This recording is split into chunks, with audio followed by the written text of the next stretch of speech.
Television উপস্থাপক ও সাংবাদিক মুন্নী সাহার স্বার্থ সংশ্লিষ্ট ব্যাংক হিসাবে বেতনের বাইরে জমা হয়েছে ১৩৪ কোটি টাকা। তবে শেখ হাসিনা সরকারের পদত্যাগ করে দেশ থেকে পালানোর পর থেকেই এসব আমানতের মধ্যে ১২০ কোটি টাকাই উত্তোলন করা হয়েছে। স্থগিত করা হিসাবে এখনও স্থিতি আছে মাত্র ১৪ কোটি টাকা। ১৭টি ব্যাংকের মাধ্যমে এ লেনদেন হয়েছে। সবচেয়ে বেশি লেনদেন হয়েছে ওয়ান ব্যাংকের মাধ্যমে।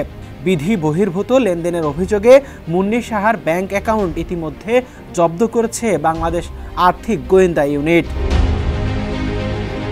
বাংলাদেশ ব্যাংকের অনুসন্ধানে উঠে এসেছে বেসরকারি ওয়ান ব্যাংকের কাওরান বাজার শাখায় মুন্নী সাহার স্বামী কবির হোসেনের মালিকানাধীন MS প্রমোশনের নামে ২০১৭ সালের ২ মে একটি হিসাব খোলা হয়।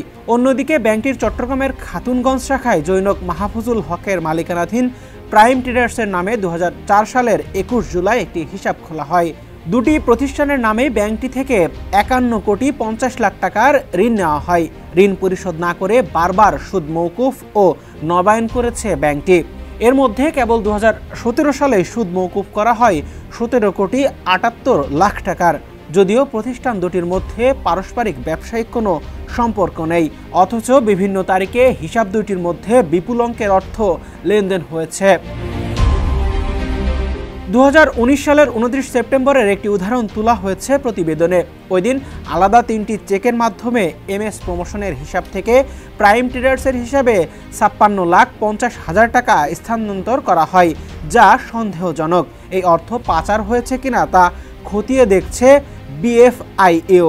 গত ৫ আগস্ট রাজনৈতিক পরিবর্তনের পর ৬ অক্টোবর BFIU মুন্নী সাহার ব্যাংক হিসাব তলব করে।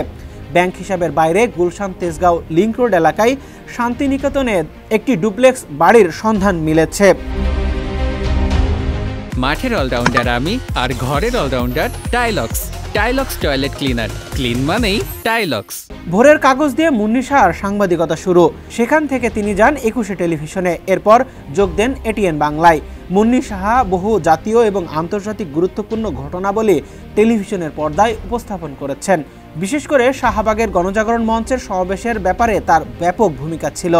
জুলাই আগস্টে ছাত্র জনতার আন্দোলনে রাজধানীর যাত্রাবাড়িতে গুলিতে নিহত নাইম হাওলাদার নিহত হওয়ার ঘটনায় একটি মামলা হয়েছে।